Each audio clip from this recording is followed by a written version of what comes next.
नमस्कार दोस्तों। हाल ही में मैंने बहुत से लोगों को भारतीय शेयर बाजार में दीर्घकालीन निवेश यानी कि लंबे समय के निवेश पर बहस करते और संदेह व्यक्त करते हुए सुना है। वे यह तर्क देने की कोशिश कर रहे हैं कि भारत जो है वो अब एक कैपिटल रोटेशन बाजार बन गया है और दीर्घकालिक निवेश का अब उतना अर्थ नहीं रह गया है। तो इसलिए मैंने ये वीडियो बनाने का सोचा, जिसमें मैं आपको दीर्घकालिक निवेश के बारे में समझाऊंगा और इन आधुनिक समय में इसके महत्व और प्रासंगिकता का निर्णय पूरी तरह से आप पर छोड़ दूंगा। ये एक लंबा वीडियो होने वाला है, तो आइए विस्तार में दीर्घकालिक निवेश के बारे में बात करते हैं। आगे बढ़ने से पहले डिस्क्लेमर को ध्यानपूर्वक पढ़ लीजिए। तो दीर्घकालीन निवेश जो है, वो लंबे समय का निवेश यानी लॉन्ग टर्म इन्वेस्टिंग का एक यह जो है एक विशेष रणनीति है, जहां आप मुख्य रूप से स्टॉक या इक्विटी संबंधित साधनों को कई वर्षों तक, अक्सर 5 साल, 10 साल या उससे भी ज़्यादा सालों तक खरीदते हैं और फिर उसको रखते हैं अपने पास इतने सालों के लिए। इसका मूल विचार अल्पकालिक मूल्य उतार-चढ़ाव से लाभ कमाने की कोशिश करने की बजाय अंतर्निहित व्यवसायों और समग्र भारतीय अर्थव्यवस्था के मौलिक विकास से लाभ उठाना है। लंबे समय के निवेशक दैनिक समाचारों या मूल्य गतिविधियों के बजाय कंपनी के वित्तीय स्वास्थ्य, प्रबंधन की गुणवत्ता, प्रतिस्पर्धी लाभ, विकास की संभावनाएं और उद्योग के रुझान पर ध्यान केंद्रित करते हैं। अल्पकालिक ट्रेडिंग, जो दिनों या हफ्तों के त्वरित लाभ पर केंद्रित होती है, उसके विपरीत लंबे समय के निवेश में विस्तारित अवधि के लिए संपत्ति रखने की प्रतिबद्धता शामिल होती है। यह आपके निवेश को बाजार की अस्थिरता से निपटने और अच्छी तरह से चुनी गई कंपनियों की अंतर्निहित विकास गति के लाभ उठाने की अनुमति देता है। हम लंबे समय के निवेश के निम्नलिखित पहलुओं को देखने जा रहे हैं। पहला, रणनीतियाँ। दीर्घकालीन निवेश की क्या-क्या रणनीतियाँ हो सकती हैं? दूसरा, इसके फायदे और नुकसान क्या होते हैं? तीसरा, सही दृष्टिकोण। दीर्घकालीन निवेश के लिए सही दृष्टिकोण क्या है? चौथा होते हैं मिथक और गलतियाँ, जो कई लोग करते हैं या जिनसे बचा जाना चाहिए दीर्घकालीन निवेश में। पाँचवाँ, जोखिम और उनसे बचने के तरीके। और पाँचवाँ, निवेश और छठा, निवेश साधन। लॉन्ग टर्म इन्वेस्टिंग किस निवेश साधनों में करी जा सकती है। ठीक है, तो शुरू करते हैं सबसे पहले रणनीतियों से। रणनीति जो होती हैं, इसमें 6 प्रकार की विशेष रणनीतियाँ हैं, जो सबसे ज़्यादा पॉपुलर हैं। पहली है खरीदें और रखें, यानी बाय एंड होल्ड। यह शायद सबसे मौलिक लंबी अवधि की रणनीति है। निवेशक परिसंपत्तियों जैसे कि स्टॉक, म्यूचुअल फंड या ईटीएफ खरीदते हैं और अल्पकालिक बाजार के उतार-चढ़ाव की परवाह किए बिना इसे कई वर्षों तक अपने पास बनाए रखते हैं। यह विश्वास है कि लंबी अवधि में बाजार में वृद्धि होती है और निवेशित रहकर आप उस वृद्धि को प्राप्त करते हैं और चक्रवृद्धि का लाभ उठाते हैं। दूसरी होती है मूल्य आधारित निवेश, यानी कि वैल्यू इन्वेस्टिंग कहते हैं इसे। वैल्यू इन्वेस्टिंग बेंजामिन ग्राहम द्वारा प्रतिपादित और वॉरेन बफेट द्वारा लोकप्रिय करी गई है। वैल्यू इन्वेस्टिंग में ऐसे स्टॉक की पहचान करना और खरीदना शामिल है जो उनके आंतरिक और वास्तविक मूल्य से कम पर कारोबार हो रहा हो। ये अक्सर ऐसी कंपनियां होती हैं जो अस्थायी रूप से बाजार की उपेक्षा का शिकार होती हैं या अनदेखी की जाती है, लेकिन उनके बुनियादी सिद्धांत बहुत मजबूत होते हैं। तीसरी रणनीति होती है विकास आधारित निवेश, यानी कि ग्रोथ इन्वेस्टिंग। इस रणनीति में उन कंपनियों में निवेश करने पर ध्यान केंद्रित किया जाता है जिनमें जिनके समग्र बाजार की तुलना में तेजी से बढ़ने की उम्मीद होती है। ये अक्सर नई कंपनियां, उभरते उद्योगों में कंपनियां या फिर अद्वितीय उत्पादों या सेवाओं वाली कंपनियां होती हैं। वे आगे के विस्तार को बढ़ावा देने के लिए अक्सर अपने मुनाफे को व्यवसाय में पुनर्निवेश करती हैं। ठीक है। नंबर 4 है आय निवेश। ठीक है, यानी डिविडेंड इन्वेस्टिंग कहते हैं इन्हें। यह रणनीति उन कंपनियों में निवेश करने पर केंद्रित है जो नियमित रूप से अपने मुनाफे का एक हिस्सा लाभांश के रूप में शेयरधारकों को देती है। इसका लक्ष्य आय की एक सुसंगत धारा उत्पन्न करना है। अगला है इंडेक्स और ईटीएफ इन्वेस्टिंग। व्यक्तिगत स्टॉक्स चुनने की कोशिश करने की बजाय इस रणनीति में इंडेक्स फंड या ईटीएफ के माध्यम से पूरे बाजार सूचकांक जैसे कि निफ्टी 50, सेंसेक्स, निफ्टी नेक्स्ट 50 वगैरह वगैरह में निवेश करना शामिल है। इसका लक्ष्य बाजार के प्रदर्शन को हराना नहीं बल्कि उसके प्रदर्शन के समान प्रदर्शन करना है।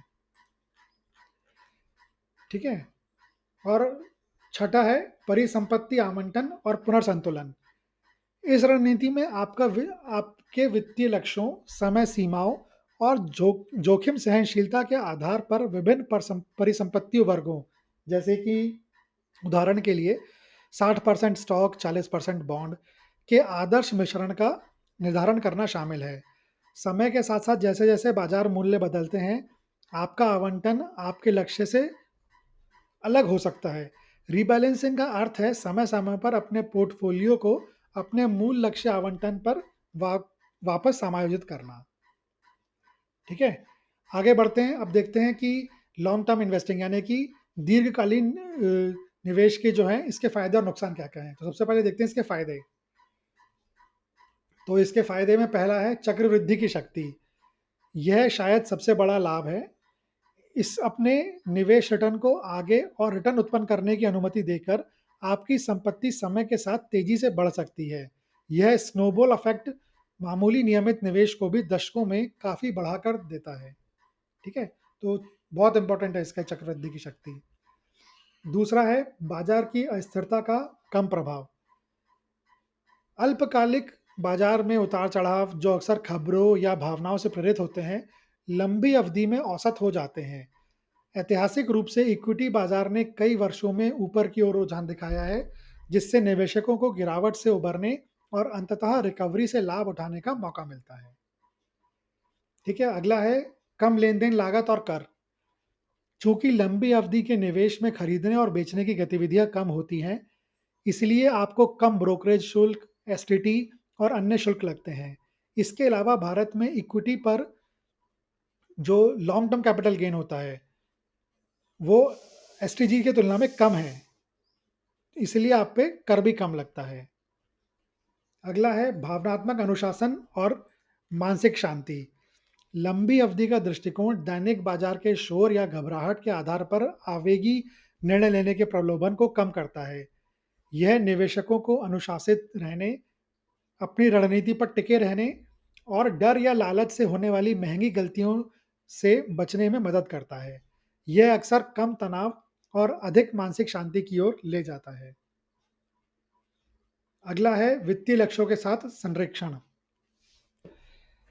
नाउ लंबी अवधि का निवेश सेवानिवृत्त योजनाओं, बच्चे की शिक्षा के लिए धन जुटाना या घर खरीदने जैसे महत्वपूर्ण जीवन लक्ष्यों को प्राप्त करने के लिए आदर्श है, क्योंकि इन लक्ष्यों में आमतौर पर एक लंबा समय क्षितिज होता है। छठा फायदा जो है वो है आर्थिक विकास से लाभ। भारत जैसी अर्थव्यवस्थाओं में जो दीर्घकालिक विकास पथ पर है, मौलिक रूप से मजबूत कंपनियों में निवेश करने से आपको देश के समग्र आर्थिक विस्तार और कॉरपोरेट आय वृद्धि में भाग लेने और लाभ उठाने का अवसर मिलता है। और सातवां और आखिरी फायदा जो इसका है वो है रिकवरी के लिए समय। भले ही आपके निवेश को महत्वपूर्ण गिरावट का सामना करना पड़े, एक लंबा निवेश हॉराइजन बाजार और आपके पोर्टफोलियो को ठीक होने और अंततः बढ़ने के लिए पर्याप्त समय प्रदान करता है। ठीक है। अब इसके कुछ नुकसान देखते हैं। नुकसान जो हैं इसके सबसे पहला नुकसान है तरलता की कमी। जबकि स्टॉक और म्यूचुअल फंड आमतौर पर तरलता प्रदान करते हैं, यानी कि आप उन्हें बेच सकते हैं, लंबी अवधि के निवेश की प्रकृति का मतलब ही है कि आपकी पूंजी एक विस्तारित अवधि के लिए बंधी हुई है। यदि आपको मध्यम अवधि मूल्य या अल्प से मध्यम अवधि के किसी अप्रत्याशित आपात स्थिति के लिए पैसे की आवश्यकता होती है, तो बाजार में गिरावट होने पर लंबी अवधि के निवेश को बेचने से नुकसान हो सकता है, या यदि होल्डिंग अवधि दीर्घकालिक परिभाषा से कम है, तो आपको अधिक करों का भुगतान करना पड़ सकता है। तो ये पहला इसका नुकसान। दूसरा नुकसान अवसर लागत। ये क्या होता है? अपॉर्चुनिटी कॉस्ट मतलब निवेश को लंबी अवधि के लिए रखने से आप अल्पकालिक ट्रेडिंग के उन संभावित अवसरों को खो सकते हैं जो त्वरित लाभ दे सकते हैं। हालाँकि ऐसे अवसरों को लगातार भुनाना बेहद मुश्किल है। तीसरा, ये काफ़ी धैर्य और अनुशासन की आवश्यकता होती है इस दीर्घकालीन निवेश में। खरीदे और रखे की रणनीति सरल लगती तो है, लेकिन इसके लिए अत्यधिक धैर्य और अनुशासन की आवश्यकता होती है, खासकर लंबे समय तक चलने वाले मंदी के बाजारों या कम प्रदर्शन की अवधि के दौरान। अपने पोर्टफोलियो के मूल्य को बिना प्रतिक्रिया दिए गिरते देखना मनोवैज्ञानिक रूप से चुनौतीपूर्ण हो सकता है। अगला, स्थायी पूंजी जाने का हानि का जोखिम। अब जबकि विविध पोर्टफोलियो के लिए लंबी अवधि में बाजार जोखिम कम हो जाता है, यदि आप किसी एक कंपनी में भारी निवेश करते हैं, जो दिवालिया हो जाती है या दशकों तक असाधारण रूप से खराब प्रदर्शन करती है, तो स्थायी पूंजी हानि का जोखिम होता है। यह अवधि लंबी अवधि के निवेश में भी गहन मौलिक विश्लेषण और विविधीकरण यानी कि डाइवर्सिफिकेशन के महत्व को उजागर करता है। अगला है समय समय पर समीक्षा की आवश्यकता। ठीक है, हालांकि यह खरीदे और रखे वाली स्ट्रेटेजी है, लेकिन यह खरीदे और भूल जाए वाली नहीं है। आपको यह सुनिश्चित करने के लिए समय समय पर अपने पोर्टफोलियो की समीक्षा करने की आवश्यकता होती है कि अंतर्निहित कंपनियां मौलिक रूप से मजबूत बनी हुई है या नहीं, और उनके निवेश अवधारणा यानी कि इन्वेस्टमेंट थीसिस अभी भी वैध है कि नहीं। आर्थिक या उद्योग में बदलाव बहुत लंबी अवधि में ब्लू चिप कंपनियों को भी प्रभावित कर सकते हैं। ठीक है, और आखिरी इसका जो नुकसान है वो मुद्रास्फीति का जोखिम। हालांकि ये जोखिम काफ़ी कम होता है, लेकिन फिर भी इक्विटी लंबी अवधि में आमतौर पर मुद्रास्फीति को मात देती है, लेकिन रिटायरमेंट फंड या फिर एनपीएस या फिर कुछ कम रिटर्न वाले लंबी अवधि के निवेश में अपनी वास्तविक वापसी को मुद्रास्फीति से प्रभावित होते देख सकते हैं, यदि ब्याज दर मुद्रास्फीति के साथ तालमेल नहीं बैठा पाती। तो अगर आपका जो रिटर्न है वो उतना ज़्यादा नहीं है कि वो इन्फ्लेशन को बीट कर पाए, तो ये जो है नुकसान हो सकता है। हालाँकि अगर आपने अच्छी कंपनी का चुनाव किया है, बड़ी कंपनी का चुनाव किया है, तो इसके चांसेस काफ़ी कम होते हैं। अब देखते हैं दृष्टिकोण, सही दृष्टिकोण इस दीर्घकालीन निवेश के लिए। सबसे पहला, वित्तीय लक्ष्यों को परिभाषित करें। सबसे पहले अपने वित्तीय लक्ष्यों को स्पष्ट रूप से निर्धारित करें, जैसे सेवानिवृत्ति, बच्चों की शिक्षा, घर खरीदना इत्यादि। ये लक्ष्य आपके निवेश की अवधि और आवश्यक राशि तय करने में मदद करेंगे। दूसरा होता है जोखिम सहनशीलता का आकलन करें। मूल्यांकन करें कि आप कितना जोखिम लेने में सहज हैं। आपकी उम्र, आय और वित्तीय स्थिति के आधार पर आपकी जोखिम सहनशीलता अलग हो सकती है। यह आपको सही एसेट आवंटन चुनने में मदद करेगा। तीसरा होता है विविधीकरण यानी कि डाइवर्सिफिकेशन। अपना सारा निवेश अलग अलग सेक्टर्स, मार्केट कैप्स और परिसंपत्ति वर्गों यानी कि एसेट क्लासेस में फैलाएं। किसी एक कंपनी में सारा की सारा इन्वेस्टमेंट ना करें। डाइवर्सिफिकेशन यानी कि विविधीकरण, यह जोखिम जोखिम को कम करने में मदद करता है। चौथा, गुणवत्ता वाली कंपनियों का चुनाव करें।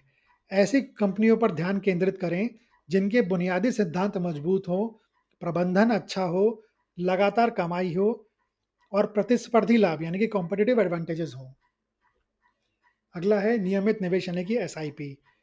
निरंतरता बनाए रखने और रुपए लागत औसत यानी कि रुपी कॉस्ट एवरेजिंग का लाभ उठाने के लिए व्यवस्थित निवेश योजनाएं यानी कि एसआईपीस का उपयोग करें।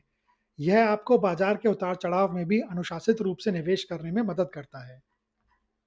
अगला, धैर्य और अनुशासन। यह सबसे मुश्किल लेकिन सबसे महत्वपूर्ण हिस्सा है। बाजार के अल्पकालिक शोर से प्रभावित हुए बिना अपनी रणनीति पर टिके रहना और धैर्य बनाए रखना महत्वपूर्ण है। और सातवां, समीक्षा और पुनर्संतुलन। समय समय पर अपने पोर्टफोलियो की समीक्षा करें ताकि यह सुनिश्चित हो सके कि यह अभी भी आपके लक्ष्यों और जोखिम सहनशीलता के अनुरूप है। आवश्यकता पड़ने पर अपने पोर्टफोलियो को पुनर्संतुलित करें। ठीक है, अब आगे बढ़ते हैं, मिथक और गलतियां देखते हैं। ठीक है, मिथक और गलतियाँ देखते हैं। सबसे पहला है बाज़ार की चाल का अनुमान लगाना। बाज़ार कब ऊपर जाएगा, कब नीचे जाएगा, इसका सटीक अनुमान लगाने की कोशिश करना ही एक आम गलती है। अधिकांश निवेशक, यहाँ तक कि पेशेवर भी, इसे लगातार नहीं कर पाते हैं। लंबी अवधि के निवेश में बाज़ार में बने रहना ज़्यादा महत्वपूर्ण है, इससे कि बाज़ार को स का चाल का अनुमान लगाने से। ठीक है? दूसरा है अधिक या कम विविधीकरण, यानी कि ओवर और अंडर डाइवर्सिफ़िकेशन। अधिक विविधीकरण क्या होता है? बहुत ज़्यादा कंपनियों या फंडों में निवेश करने से आपके पोर्टफोलियो का प्रबंधन मुश्किल हो सकता है और आपके रिटर्न डाइल्यूट हो सकते हैं। कम विविधीकरण, ये क्या होता है? कुछ ही शेयरों में सारा पैसा लगाना बहुत जोखिम भरा हो सकता है। यदि वे कंपनियाँ खराब प्रदर्शन करती हैं, तो आपको बड़ा नुकसान हो सकता है। एक संतुलित पोर्टफोलियो महत्वपूर्ण है। अगला है तीसरा, गिरावट के दौरान घबराकर बेचना। बाजार में गिरावट यानी कि करेक्शन के दौरान डरकर अपने निवेश को बेचना सबसे बड़ी गलती में से एक है। लंबी अवधि के निवेशक इन अ, अवधियों को खरीद के अवसर के रूप में देखते हैं, ना कि बेचने के। ठीक है? चौथा आपका है जल्दी अमीर बनने की योजनाओं के झांसे में आना। ये एक बहुत बड़ी गलती लोग करते हैं। ऐसे आकर्षक लेकिन अक्सर अविश्वसनीय लगने वाले निवेश प्रस्तावों से बचें, जो बहुत कम समय में अत्यधिक रिटर्न देने का वादा करते हैं। वास्तविक लंबी अवधि का निवेश धैर्य और समय मांगता है। और पांचवा, अपना शोध ना करना। किसी और की टिप पर या अफवाह के आधार पर निवेश करना खतरनाक हो सकता है। किसी भी कंपनी में निवेश करने से पहले उसके मौलिक सिद्धांतों, प्रबंधन और भविष्य की संभावनाओं पर अपना खुद का शोध कर ज़रूर और ज़रूर करें, वो अनिवार्य है। आगे बढ़ते हैं, जोखिम देखते हैं कि जोखिम जो है वो क्या है लॉन्ग टर्म इन्वेस्टिंग के, यानी दीर्घकालीन निवेश के। सबसे पहला है बाजार का जोखिम। यह पूरे शेयर बाजार में गिरावट का जोखिम है, जैसा कि हमने अभी पिछले कुछ महीनों में देखा है, जो आर्थिक मंदी, वैश्विक घटनाओं या निवेशक भावना में बदलाव के कारण हो सकता है। इससे बचने का तरीका है डाइवर्सिफिकेशन यानी कि विविधीकरण और लॉन्ग इन्वेस्टमेंट हॉराइजन यानी लंबी निवेश अवधि। इन दोनों में आप करें तो ये आपको बाजार जोखिम से बचाव कर सकता है। दूसरा है मुद्रास्फीति जोखिम। यह जोखिम है कि मुद्रास्फीति यानी कि महंगाई आपके निवेश की वास्तविक खरीद शक्ति को कम कर देती है। यदि आपका निवेश मुद्रास्फीति से कम रिटर्न देता है, तो आप वास्तव में पैसा खो रहे हैं।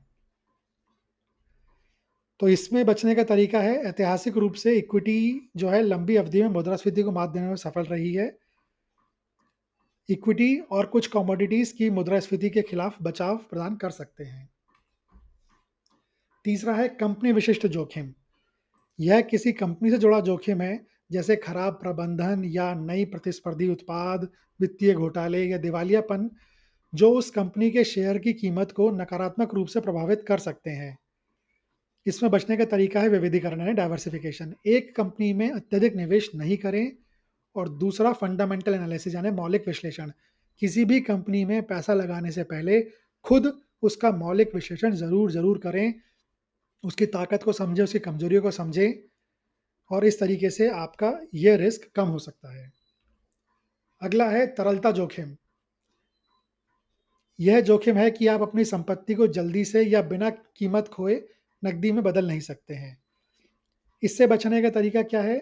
सक्रिय रूप से कारोबार करने वाली लार्ज कैप शेयरों में यह समस्या कम होती है, क्योंकि उनमें हमेशा खरीदार और विक्रेता उपलब्ध होते हैं।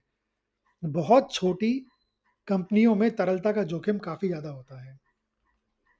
अगला पांचवा, राजनीतिक और नियामक जोखिम। यह सरकारी नीतियों, नियमों, कर कानूनों या भू राजनीतिक घटनाओं के बदलाव का जोखिम है, जो आपके निवेश को नकारात्मक रूप से प्रभावित कर सकता है। हालांकि इस पे आपका बहुत ज़्यादा कंट्रोल नहीं रहता है, लेकिन फिर भी इससे बचने का जो तरीका है, एक है निरंतर निगरानी करना और दूसरा डाइवर्सिफिकेशन करना। हो सकता है डाइवर्सिफिकेशन आपको भारत के बाहर भी करना पड़ सके। ठीक है? अब आगे बढ़ते हैं और निवेश साधन देखते हैं कि लॉन्ग टर्म इन्वेस्टिंग के निवेश साधन क्या हैं। सबसे पहला है सीधा इक्विटी में निवेश करना यानी व्यक्तिगत व्यक्तिगत स्टॉक लेना। इसमें आप सीधे किसी कंपनी के शेयर खरीदते हैं। यह आपको कंपनी के स्वामित्व का एक हिस्सा देता है। ठीक है? इसके फ़ायदे ये हैं कि अगर सही कंपनी का चुनाव किया जाए, तो रिटर्न जो है वो काफ़ी ज़्यादा मिलते हैं। नुकसान क्या है? इसमें जोखिम ज़्यादा है और इसमें गहन शोध की आवश्यकता होती है, जिसमें आपका समय बहुत लगता है। दूसरा होता है इक्विटी म्यूचुअल फंड।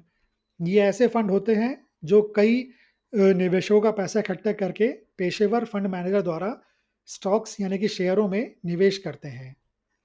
इनका फ़ायदा क्या है? विविधीकरण और पेशेवर प्रबंधन का लाभ मिलता है। और इसके नुकसान क्या है कि इसमें फ़ीस होती है इनकी इस चीज़ के लिए, जिस कारण से आपको आपके प्रॉफ़िट में थोड़ा-सा फ़र्क पड़ता है।